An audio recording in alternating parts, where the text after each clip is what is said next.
Hello, good afternoon. Today we are going to start the fourth unit, that is biodiversity and its conservation. So first thing, what is the biodiversity? Biodiversity is the first thing which comes into our mind. Biodiversity is the place or a habitat where different forms or different varieties of species living together with related to abiotic factors. Means both the biotic and abiotic factors make a biodiversity. So if you see the world, planet Earth, it is rich and diverse with lot of biodiversity. Here the biodiversity is referring to the plants and animals along with the human beings. So here during with reference to the temperature, climatic conditions and other factors, there is been a requirement or necessity to establish for the survival of human being. So biodiversity is very rich. It consists of billions and billions of species of plants and other animals and microorganisms. So biodiversity can be known by the degree of its levels. So basically if we see, there are three levels by which biodiversity can be known.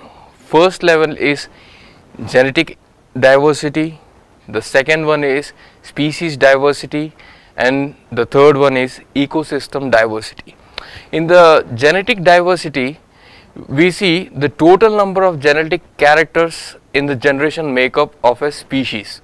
Here we are referring to species of animals, plant and even human beings, where the genetic traits differ from one organism to another organism. For example, let's take an example of a dog.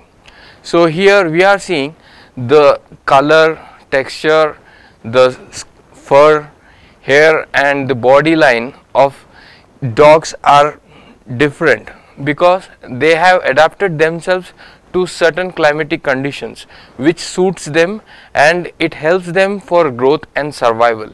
If these adaptations are done in large way in their gene pool, so the genetic DNA modifies and it establishes its own diversity and makes it unique from other species.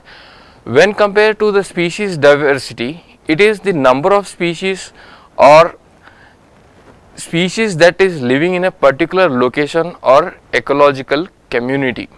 So here what are we saying, that a species which is within a community or a particular area, it has its own diversity. When it comes to an ecosystem diversity, here we are seeing the varieties or the variations which are observed in the genetic diversity and the species diversity in the ecosystem with reference to their geographical location and existence with the environment. This is known as ecosystem diversity, because the genetic diversity and the species diversity of different plant species and animals are living together, interrelated and making a rich biodiversity. So the biodiversity we can say rich when it is having a multi-level of organisms or plant species, where many kinds of different varieties of plant species and animals are seen living in together, including human beings. So if we see, the biodiversity of the world is divided into 6 realms or kingdoms, where those are: first is oceanic and Antarctic, second is Indo-Malian, Afro-tropical, Antarctic, Austria-Asian, Neotropical and other realms which support this biodiversity, because we are seeing those diversities which are towards the equator are showing good number of biodiversity, means they are rich with species, plant species and animal species, when compared to those which are away from the equator, showing less, like oceanic, Antarctic places where the diversity is very limited, where we see only limited species of plants and animals are there, because the availability of abiotic factors are not much what we have seen in the equator region. So here the biodiversity plays an important role for the existence of human beings. If any of these species or plant or animal or human beings disturbs this one, the whole ecological cycle get disturbs. For example, if we see the Biogeographical Classification of India with reference to the biodiversity, there is lot of diverse biodiversity we are seeing with reference to the temperature, geographical location and availability of the mineral sources and drinking water to animals, plants and human beings, and the culture they adapt. So if we see, there are 10 biogeographical classifications are seen in our India. The first one is the cold mountains, that is in Ladakh, where we see the Himalayan region of the Ladakh is almost covered with the snow, and second one is the Himalayan ranges and valleys which are lowland towards the edge of the mountains, where the states of Kashmir, Himachal Pradesh, Arunachal Pradesh and northeastern states and Assam we see. Then the next one is the Tarai or the lowland Himalayan rivers which flows from the Himalayan regions and reaches to the plain. Those are like the Gangetic and Brahmaputra plains. And fifth is the Thar desert, and here the Thar desert plays a different ecosystem when compared to the previous ecosystems, like those are Himalayan ranges and the mountain or semi-arid grasslands of Deccan Plateau, Gujarat, Maharashtra, Andhra Pradesh, Karnataka and Tamil Nadu. Then the sixth one is the northeastern states of India. Seventh is the Western Ghats in the Maharashtra and Karnataka and Kerala. It has a rich biodiversity. The Andaman and Nicobar Islands, where we see different aquatic ecosystems establish their life over there, and the long western and eastern coastal belt with reference to the sandy beaches and the forest of mangroves. So what is the value we are getting from this biodiversity? So we are seeing that biodiversity is giving lot of good things to the human beings, that is clean air, clean environment to survival, water and plant species and animal species, through which or from which we are getting lot of medicinal and food for existence and even shelter. So the value of biodiversity what we are getting from this environment from species to ecosystem is very essential, and it is we are seeing that it is given even important at the global and regional and local level also. So to maintain the biodiversity, the government of different countries have came forward and put some policies to preserve that, because these biodiversities are very rich with natural resources. Once they are disturbed, it is very difficult to get back those kind of diversity, because those diversities what we are seeing in different tropical regions or temperate regions or moderate regions of tundra, they are particularly to that particular place only. They cannot be created or cannot be maintained properly by man. So the loss of this forest cover, what is seen in the biodiversity, is increasing due to release of carbon dioxide and other gases which are contributing with the industrialization. And these gases, what are we we are releasing in the atmosphere, are damaging the ecosystem, and the atmosphere is also getting disturbed. These gases are nothing but the greenhouse gases which are affecting the atmosphere and making holes in that one, from where the ultraviolet radiations are coming and melting the ice glaciers and ice caps, due to which the melting of ice is leading to natural disasters, and the seashore is getting decreased day by day, because sudden rain and flood situation is swiping off the soil, and the barriers of mangroves which protect actually are getting also affected due to human intervention, and also with related to the pollution. So here we are seeing the global warming is playing a very major role, and the scientists are not only giving the global warming as a very important priority to conserve this biodiversity, but also they are even giving more stress on the biodiversity of the environment and to maintain the nature of earth. So the values what we are seeing in the biodiversity are consumptive value, that is the direct utilization of timber, fuel, wood and fodder by local community, where they are utilizing the rich resources what are present in the biodiversity for their daily life and survival, and they are also maintaining the diversity. They are not disturbing the ecological cycle what is there in that ecosystem. The next comes the productive use value.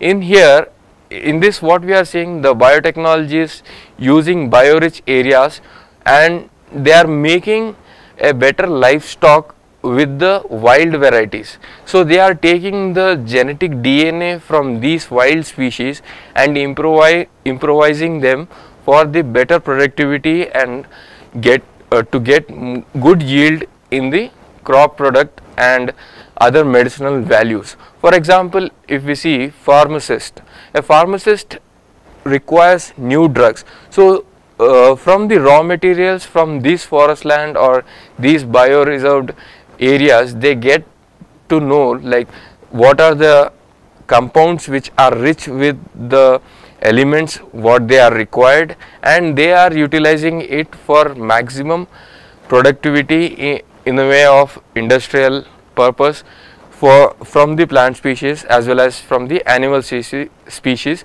to reduce or to overcome the disease what is being spread in due course of time due to pollution and increasing the lifespan of the human being. Next, if we see even the industrialist, the farmers find the drug and industrialists develop these rich source of drugs what they have obtained in a multi level so that it can be produced in a large level, rather giving space and time to grow. Instead of that, they are utilizing the machinery to produce more. And even the agriculture scientists, they are seeing the wild varieties are having genes which are disease resistant. So these genes are incorporated in lab, and they are seeing, and these strains are even manipulating with the other hybrid species so that the productivity gets increased and disease resistance also increases. Next comes the social value. Here the ecosystem people or the people who are living in that particular ecosystem value biodiversity more than an urban people, because their livelihood is solely dependent on that biodiversity. Though the cultural and religious sentiments are there with them, they are preserving this ecosystem as these are being passed from the traditional ancestors, traditional ways, and even with the ancestors. So example, if we see Atropa belladonna, which is an intestinal pain disorder drug which comes from the atropine tree, and even the bromelain enzyme which comes from the pineapple, controls the infection and other diseases which are related to human beings and plants, human beings and animals.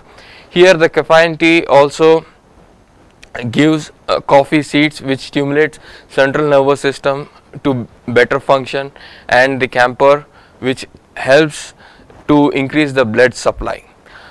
So there is also ethical and moral values are related with the biodiversity. So there are people, as I told you, in the social value, the tribal people these are the people who are called scared groups or diorais, who preserve the natural habitat in their particular location for the next generation. So in every state and every place there are seed banks or natural banks where these important species, plant species rich with the medicinal values, are kept isolated from the people. Aesthetic value.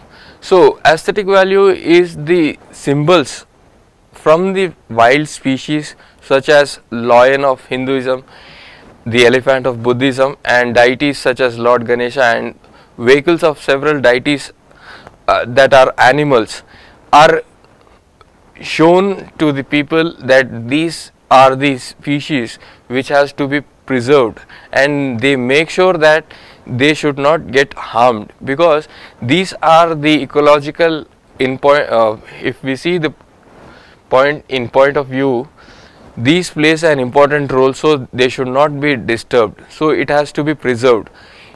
To as they can't say all these things to a common man, so they simply show them as a deities, vehicles or symbol of deities presence. Then next comes the option value, where keeping future possibilities open for their use is called option value. Here the biodiversity rich species and of plants and animals are having lot of unknown factors which are to be explored. So these factors are kept for the next generation so that they can utilize it by knowing them, because at present we are not aware like the requirement of what is there. Biodiversity at national, global and local levels. So here what we are seeing, there are at present 1.8 million species known and documented by the scientists around the world. So scientists are estimating there are even more number of species and plants, animals which have to be documented, that are nearly about 1.5 to 20 billion species. So at a global level this is being understood. So the biodiversity is playing a very important role. If you see, the developed countries of north are more interested in preserving and understanding the biodiversity species which are present in their areas and preserving it for the next future generation. Here we are also seeing that in the national level our government of India is having agreements with the international countries, that is World Heritage Convention, where an attempt is made to protect and support such species and animal and plant species. The next one is that India is also has signed the convention in the trade of endangered species. So India is also very much concerned about the species, and it is also having a vigilance and looking after anybody is interrupting or making any money out of these species through illegal way. So it has signed a treaty called CITES, that is Convention in the Trade of Endangered Species. Next, we are seeing India as a mega diversity nation, because here in India we are seeing different geographical places or land masses which have provided good conditions for living of animals and plant species, and are having high levels of biological diversity. It is estimated that about 18% of the Indian plants and are endemic to the country and found nowhere else in the world. So the highest diversity of cultivators is seen in the high rainfall areas of Western Ghats, Eastern Ghats and Northern Himalayas and Northeastern hills. So why we are saying India has a mega diversity? Because here the culture and geographical locations are totally different. The climatic condition what we are seeing in Thar desert is far more away from the climatic conditions what we are seeing in the Himalayan regions of cold Ladakh. And if we see towards the coastal areas, the diversity is totally different. Here the mangrove supports lot of ecosystem which are dependent on it. So this is about the India as a mega diversity.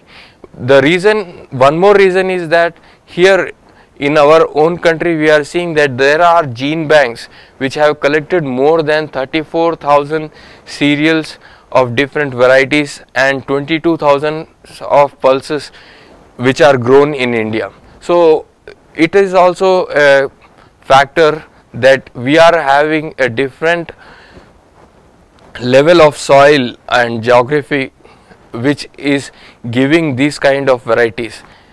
And India is having 27 indigenous breeds of cattle, where 40 breeds are of sheep and 22 breeds of goats and 8 breeds of buffaloes. So this makes unique, and India is among 8th rank in the world due to this biodiversity, because it is rich. As we are seeing, there are 10 biogeographical zones or regions in this country, and if you see the mammal population here in India is about 350 species, different species, which if we see in world percentage, it comes around 7.6%. When compared to birds, it is about 1224 species, and which is about 12.6% in the overall world species calculations. And amphibians, it is 197. When compared to reptiles, it is 408. Fishes 2546, and the flowering plants which are about 15,000. So it makes a big rich diversity. At the end, I would say, like, biodiversity is the rich place which is filled with plant species and animal species, including human beings, because it is getting all kind of necessities required for their existence, that is food, water, shelter, and even if they are having any health issues, they are getting medicinal properties from these plant species and animal species. And we have also seen the value what is being getting from this biodiversity, that is consumptive use, aesthetic, ethical, moral values, social use, and even the option value, which are very important and understand to what the role played by this biodiversity. So these are the things what we are seeing in the biodiversity. In the next session, we will be looking about the hotspots of biodiversity, threats to the biodiversity, in which we will be looking into habitat loss, poaching of wildlife, man-wildlife conflicts,